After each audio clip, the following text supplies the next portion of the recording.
Yung damo naman na to, madali lang naman yung bunutin, lalo na umulan nga. Ayan.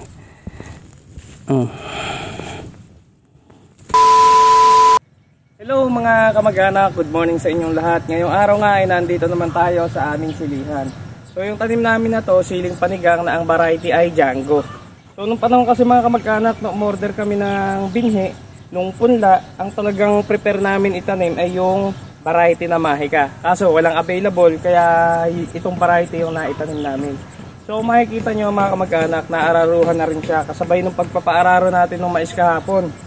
So dapat gagambulan na rin to ngayon, tsaka yung mais, kaso nga umulan ng malakas kagabi, kaya kinancel muna natin yung pagpapaasarol.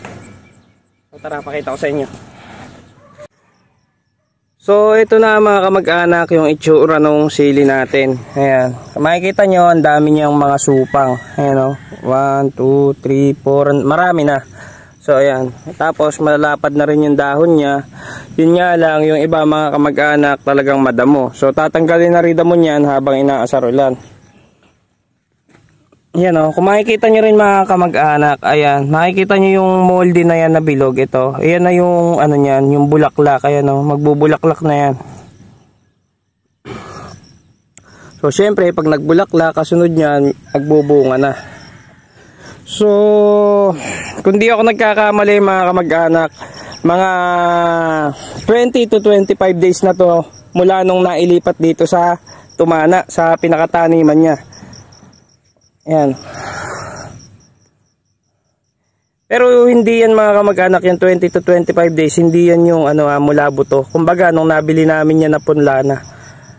Ayan o, ang ganda no. Ang daming supang.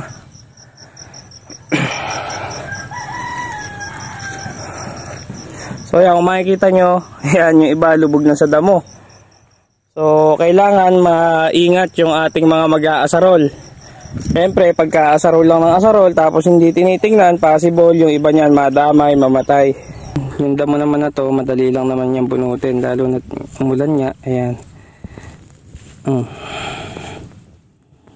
Ganyan lang naman. Hanggang dito na lang po mga kamag-anak. Papalo!